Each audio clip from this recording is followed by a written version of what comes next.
Ghosi communist और कांग्रेस का गढ़ रहे यूपी के इस लोकसभा क्षेत्र पर फिलहाल बीएसपी का कब्जा है।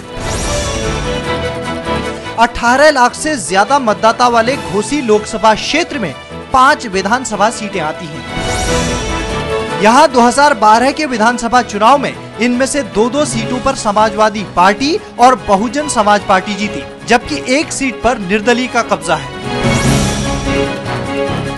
इस लोकसभा सीट पर साल 2014 में कांटे की टक्कर होने वाली है।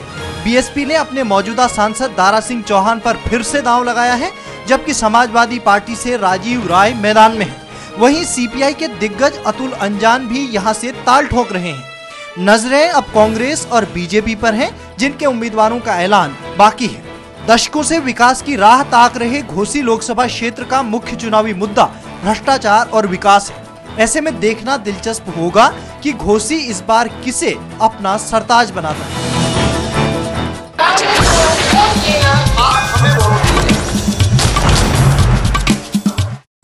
नमस्कार, मैं हूं पंकज झा। कौन बनेगा प्रधानमंत्री की नुक्कड़ बहस में आज हम आ पहुंचे हैं मऊ लोकसभा सीट का। ये घोसी लोकसभा सीट का हिस्सा है और इसमें 4 जो है वो मऊ जिले की विधानसभा सीटें पड़ती हैं और 1 बलिया की। शुरुआती दौर में ये इलाका जो था वो कम्युनिस्टों का गढ़ हुआ करता था। बाद में 90 का जो दशक रहा वो कल्पनाथ राय के नाम रहा और अब बदले हुए हालात में पिछले कुछ चुनाव से यहाँ समाजवादी पार्टी और बीएसपी के बीच में मुकाबला है। लेकिन सबसे बड़ा सवाल यही है कि आखिर 2014 में देश का प्रधानमंत्री कौन बनेगा। हमारे साथ कुछ खास मेहमान हैं। सबसे पहले समाजवादी पार्टी के हैं अरशद जमाल जी, पीस पार्टी के हैं गनी साहब, बीजेपी के हैं हमारे साथ सुशील राय जी हैं और आम आदमी पार्टी के अंकित हैं, राणा खातून है हमारे साथ कांग्रेस की और एकता मंच फूलन सेना की तरफ से भी हमारे साथ हैं। यहाँ से मुख्तार अंसारी जो बाहुबली विधायक हैं वो भी कौमी एकता दल की तरफ से चुनाव लड़ रहे हैं। साथ ही यहाँ बीएसपी ने दारा सिंह चौहान को अपना उम्मीदवार बनाया है और समाजवादी पार्टी ने राजीव राय को। लेकिन सबसे पहले बात कि आखिर इस बार मऊ में मूड क्या चल रहा है और मऊ का मूड जो है घोसी लोकसभा सीट का मूड देश का मूड भी तय कर सकता है। सर, इस बार क्या लग रहा है आपको, हालात क्या हो सकते हैं, कौन बनेगा प्रधानमंत्री? अब जिसको जनता बनाएगी वो प्रधानमंत्री बनेगा, लेकिन अब जनता के सामने ये हमेशा दो राह होता है जब चुनाव आता है तो कि किधर जाएं। एक तरफ औचित्य है, एक तरफ अनौचित्य है। अब औचित्य में अगर देखते हैं तो कुछ देखें कि कौन काम कर सकता है, किस पर विश्वास बनता है। तमाम लोग खड़े हैं, सब लोग दावा कर रहे हैं। क्या लग रहा है आपको, क्या हो सकता है इस बार? देखिए, गरीबों को परेशान करने वाली 2 चीजें हैं, भ्रष्टाचार और महंगाई। इन दोनों में आकंठ डूबी हुई जो केंद्र सरकार है उसको समर्थन दे रही समाजवादी पार्टी की सरकार। बहुजन समाजवादी पार्टी के पास कोई विजन नहीं है कि क्या करना है उसको विकास के मामले में या किसी चीज के मामले में। विजन वाला हमको एक ही आदमी दिखाई दे रहा है, नरेंद्र मोदी। और आप कह रहे हैं सब मिले हुए हैं, सबका जो मोदी ने कहा था। अब बात करते हैं समाजवादी पार्टी के। नरेंद्र मोदी ने भी कहा था कि सबका मालिक एक है, सबका मतलब समाजवादी पार्टी, बसपा, कांग्रेस। क्या इन तीनों की दोस्ती की वजह से पार्टी को नुकसान हो रहा है? देखिए, हमको किसी की दोस्ती या किसी की दुश्मनी से कुछ लेना देना नहीं है। हमारी समाजवादी पार्टी अपनी नीतियों, अपने उसूलों और सिद्धांतों और गरीबों की उसूल पर उस उसूल में दिल्ली में कांग्रेस का साथ भी तो है। नहीं, देखिए, हमको फिरकापरस्त ताकतों को रोकना है तो कहीं ना आपने तो न्यूक्लियर डील पर साथ दिया था, कोई फिरकापरस्ती की बात नहीं थी उस वक्त। नहीं, न्यूक्लियर डील पे भी हमने साथ दिया, लेकिन उसके बाद तो बीजेपी की सरकार को रोकने के लिए हमको कांग्रेस का साथ देना ही देना है। मगर आने वाले समय में तो हम अपना निर्णय लेंगे और अपना फैसला लेंगे। मुलायम सिंह कह रहे हैं प्रधानमंत्री बनेंगे, कैसे बनेंगे? अब देखिए, कांग्रेस और बीजेपी दोनों की तरफ से आम जनता का रुझान आप तो देख रहे हैं कि रुझान नहीं लग रहा है। तो थर्ड फ्रंट की ताकतें उभर रही हैं और बहुत से नए मोर्चे तैयार हो रहे हैं और वही मोर्चे मिलकर सब लोग प्रधानमंत्री मुलायम सिंह जी को बनाएंगे। तो मुलायम सिंह के साथ संकट है भरोसे का। कभी ममता बनर्जी के साथ होते हैं, छोड़ देते हैं, कभी लेफ्ट के साथ होते हैं, छोड़ देते हैं। संकट नहीं है भरोसे का?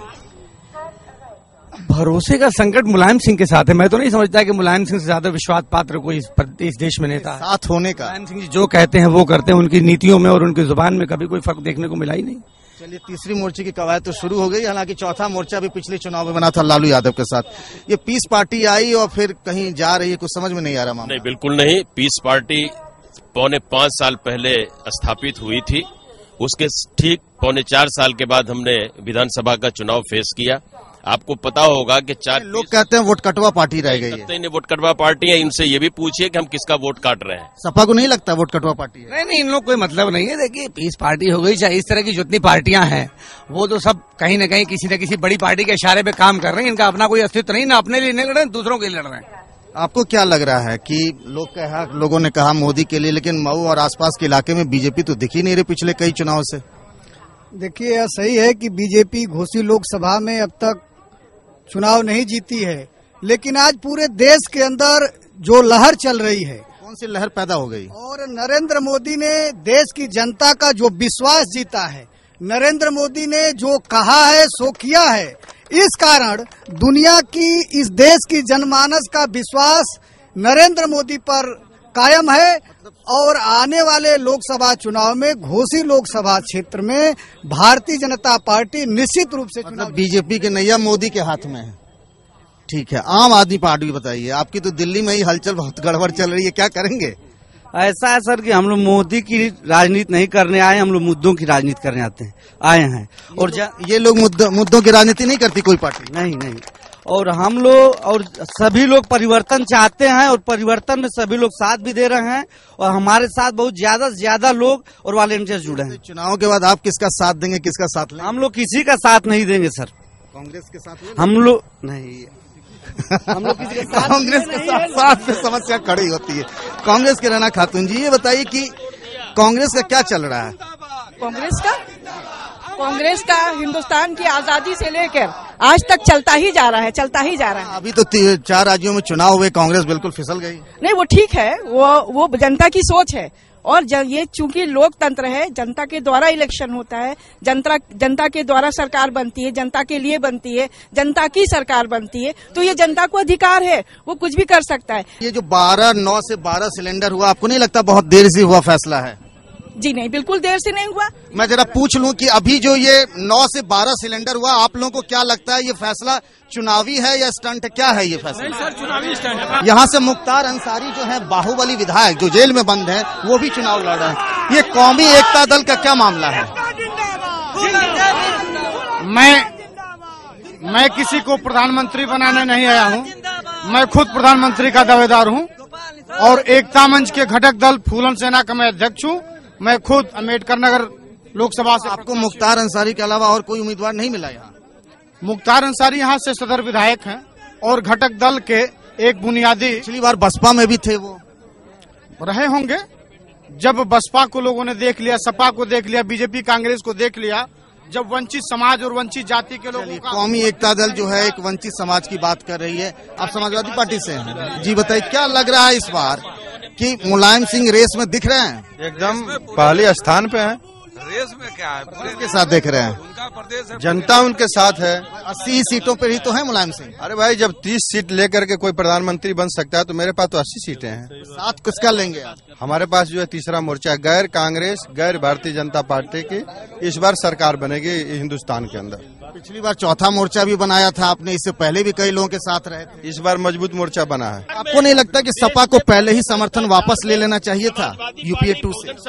देखिए, अब समर्थन वापस लेना और देना तो हमारे शीर्ष निर्णय का काम है, लेकिन ये कि कभी कभी राजनीति में कुछ बड़ी और खराब शक्तियों को रोकने के लिए कुछ नापसंदीदा कदम भी उठाए जाते हैं। वो हमारा पसंदीदा कदम नहीं है समर्थन देना, लेकिन सपा ने कहा कि कुछ न कुछ राजनीतिक मजबूरियां होती हैं। फिलहाल मऊ से यानी घोसी लोकसभा सीट से कौन बनेगा प्रधानमंत्री की नुक्कड़ बहस में मेरे साथ इतना ही। कल प्रकाश कुमार बिहार की किसी एक लोकसभा सीट से कौन बनेगा प्रधानमंत्री की एक और नुक्कड़ बहस लेकर हाजिर होंगे।